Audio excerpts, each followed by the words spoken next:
Hi friends, అందరూ ఎలా ఉన్నారు? నేను చాలా వీడియోస్‌లో చెప్తూ వచ్చా కదా! ఐఫోన్‌ని ఎక్కువగా ఎందుకు కొంటారంటే సెక్యూరిటీ కోసము. సో, మీకు రియల్‌గా సెక్యూరిటీ కావాలనుకుంటే మీరు ఐఫోన్ కొనడమే కాదు, లేటెస్ట్ ఐఓఎస్ ఏదైతే వచ్చిందో దాన్నైతే అప్డేట్ చేసుకోండి. వీళ్ళు 26.2 వర్షన్‌లో ఆల్మోస్ట్ మీకు 26 ఇష్యూస్ ఫిక్స్ చేశారని చెప్తున్నారు. ఈ ఇష్యూస్ అంటే నాట్ ఓన్లీ వీళ్ళు కస్టమైజేషన్ ఇవే ఫిక్సెస్ కాదు, వీళ్ళు ఎక్కువ సెక్యూరిటీ అప్డేట్స్ అయితే దీంట్లో ఫిక్స్ చేశారు. ఎందుకంటే దీంట్లో మెయిన్‌గా 2 ఇష్యూస్ ఏవైతే ఉన్నాయో ఇవి ఆల్రెడీ హ్యాకర్స్ యూజ్ చేసే లూప్ హోల్స్ అనమాట. సో, మీ సిస్టమ్‌లోకి మీ మొబైల్లోకి ఎంటర్ అయ్యి డేటాని హ్యాక్ చేయడం ఇవంతా కూడా ప్రీవియస్ వర్షన్స్లో జరిగేది. బట్ ఇప్పుడు ప్రెసెంట్ 26.2 వర్షన్స్లో ఇవి ఫిక్స్ చేసామని చెప్తున్నారు. సో వీటి గురించి కంప్లీట్ ఇన్ఫర్మేషన్ కూడా ఈవెన్ యాపిల్ అండ్ గూగుల్ కంబైన్గా అయితే దీని అయితే కన్ఫర్మ్ చేసింది. ఈ రెండు ఇష్యూస్ ఏవైతే ఉన్నాయో మనకు మెయిన్గా మనకు ఐఫోన్లో సఫారీ బ్రౌజర్ ఉంటుంది. సో దీంట్లో ఉన్న లూప్ హోల్స్ని బేస్ చేసుకొని అయితే హ్యాకర్స్ దీన్ని హ్యాక్ చేయడానికి అయితే ట్రై చేస్తున్నారు. సో దీంట్లో మనకు మెయిన్గా వీటిని సివిఈ అని కోడ్స్ అయితే పిలుస్తారు అనమాట. So common vulnerabilities and exposures దీని పేరు. సో వీటికి కొన్ని కోడ్స్ అయితే ఇచ్చారు. సో ఫస్ట్ వచ్చి మనకు సివిఈ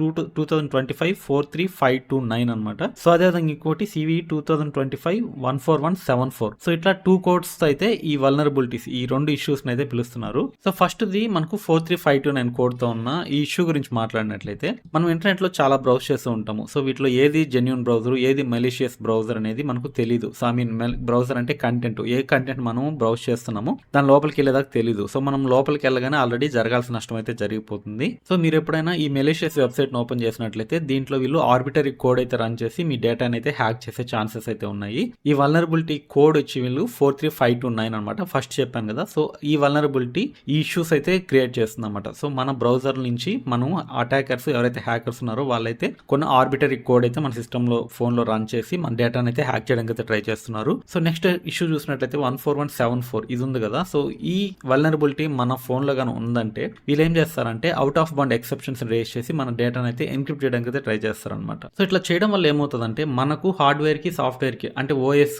మన ఐఓఎస్ అంటున్నాం కదా, ఈ ఐఓఎస్ కి వెనుకున్న యాపిల్ హార్డ్వేర్ కి మధ్యలో ఒక సెక్యూరిటీ లేయర్ ఉంటుంది. సో దాన్ని వీళ్ళు ఎన్క్రిప్ట్ చేయడం వల్ల బ్రేక్ చేసే ఛాన్సెస్ ఉన్నాయి. సో ఒక్కసారి ఆ సెక్యూరిటీ లేయర్ బ్రేక్ అయిందంటే మీకు కంటెంట్ కి అంటే మీరు బ్రౌజ్ చేసే కంటెంట్ కావచ్చు, మీరు కాపీ చేసే ఫైల్స్ ఏవైనా కానీ మీకు సేఫ్గా ఉండవు అనమాట. సో మీ ఫోన్ లో సేఫ్ అనుకున్న డేటా అది హ్యాకర్స్ చేతిలోకి వెళ్ళే ఛాన్స్ అయితే ఉంటుంది. సో మీకు బెస్ట్ ఎగ్జాంపుల్ చెప్పాలంటే ఇప్పుడు మ్యాక్ లో కూడా ఏదన్నా మీరు థర్డ్ పార్టీ సాఫ్ట్వేర్ ఇన్స్టాల్ చేయాలనుకుంటారు, అంటే యాపిల్ ఆథరైజ్డ్ కాకుండా ఏమైనా క్రాక్డ్ సాఫ్ట్వేర్ ఇన్స్టాల్ చేయాల్సి చూసినప్పుడు గేట్ కీపర్ అని చెప్పి ఒక సెక్యూరిటీ లేయర్ మీకు అడ్డుపడుతుంది అనమాట. సో అదైతే ఇన్స్టాల్ చేయనీదు. సో అదేవిధంగా ఐఫోన్ లో కూడా మీకు సెక్యూరిటీ లేయర్ ఉంటుంది. అది కూడా మీకు అన్ఆథరైజ్డ్ ఏదైనా కోడ్ మీ ఫోన్ లో రన్ అవునా కానీ ఇది ఆపేస్తుంది అనమాట. సెక్యూరిటీ లేయర్ దాన్ని స్టాప్ చేస్తుంది. సో ఈ వల్నరబిలిటీస్ వల్ల ఈ సెక్యూరిటీ లేయర్ అనేది కాంప్రమైజ్ అయిపోతుంది. దీనివల్ల మీ డేటా అనేది హ్యాకర్స్ చేతిలోకి వెళ్ళే ఛాన్స్ అయితే ఉంటుంది. సో ఐఫోన్ 26 కంటే ప్రీవియస్ వర్షన్స్ ఎవరైతే యూజ్ చేస్తున్నారో వాళ్ళైతే చాలా మంది రిపోర్ట్ చేశారనమాట. ఇట్లాంటి ఇష్యూస్ వాళ్ళ ఫోన్స్ లో అయితే ఫేస్ చేస్తున్నారని చెప్పి. సో వీటన్నిటిని తీసుకొని అయితే మనకు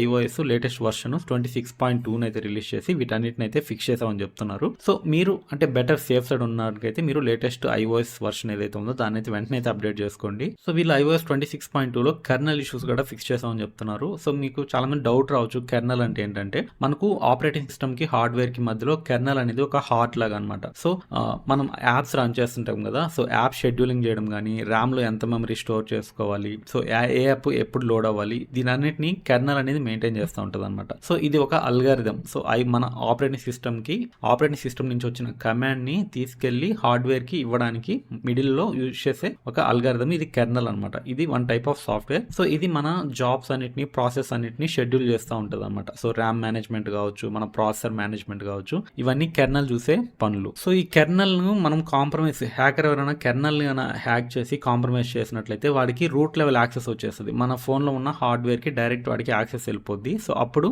మన డేటా అనేది వాడి చేతిలోకి వెళ్ళిపోద్ది అనమాట. సో అందువల్ల మనము ఖచ్చితంగా ఏవైతే సెక్యూరిటీ ప్యాచెస్ వస్తాయో సో ఖచ్చితంగా మనం అయితే అప్డేట్ చేసుకుంటూ ఉండాలి. సో లేటెస్ట్ ప్యాచ్ అయితే మీరు రిలీజ్ చేశారు కాబట్టి దాని వెంటనే అయితే అప్డేట్ చేసుకోండి. సో యాపిల్ గా రీసెంట్ గా ఏంటంటే 80+ కంట్రీస్ లో అయితే యూజర్స్ కి సెక్యూరిటీ అలర్ట్స్ అయితే పంపించింది. సో ఈ విధంగా హ్యాకర్స్ అనే వాళ్ళు అటాక్స్ చేస్తున్నారని చెప్పి. సో ఈ స్పైవేర్ మెయిన్ గా టార్గెట్ చేసేది ఎవరంటే ఎక్కువ బిజినెస్ యూజర్స్ ఉంటారు కదా, పెద్ద పెద్ద బిజినెస్ చేసే వాళ్ళు, జర్నలిస్టులు ఎవరైతే ఉంటారో వాళ్ళని టార్గెట్ చేసి అయితే ఈ స్పైవేర్ అయితే వీళ్ళు రిలీజ్ చేస్తున్నారు. ఒక్కసారి ఇది ఇన్స్టాల్ అయిందంటే మన కాల్స్, మెసేజెస్, ఓటీపీస్ అన్ని అయితే కాంప్రమైజ్ అయిపోతాయి. సో దీన్ని మళ్ళీ ఎట్లా గుర్తించాలంటే ఫోన్ ఇంతకుముందు ఒక వీడియో కూడా చేశా కదా, ఫోన్ ఎక్కువగా హీట్ అవడం ఇట్లా జరుగుతున్నట్లయితే ఫస్ట్ ఇమీడియట్ యాక్షన్ వచ్చి మనం ఫోన్ రీస్టార్ట్ చేయడం అండ్ సెక్యూరిటీ ప్యాచ్ ఏదైతే లేటెస్ట్ ఉందో దాన్ని అయితే ఇన్స్టాల్ చేసుకున్నట్లయితే ఈ హ్యాకర్స్ నుంచి అయితే మనం తప్పించుకోవచ్చు అనమాట. సో అది లేటెస్ట్గా వీళ్ళు రిలీజ్ చేసిన 26.2 వర్షన్లో వీళ్ళు ఫిక్స్ చేసిన అప్డేట్స్ గురించి. సో ఖచ్చితంగా ఎవరైతే ఐఫోన్ వాడుతున్నారో దీన్ని అయితే అప్డేట్ చేసుకోండి. సో మీరైతే కొంచెం సేఫ్ సైడ్ ఉంటారనమాట. సో జస్ట్ ఒక ఇన్ఫర్మేటివ్ వీడియో చేద్దామని చెప్పి అయితే వీడియో చేస్తున్నాను. సో మీకు వీడియో ఎలా అనిపిస్తుంది కింద కమెంట్ సెక్షన్లో రాయండి. అదేవిధంగా ఛానల్ సబ్స్క్రైబ్ చేసుకోండి.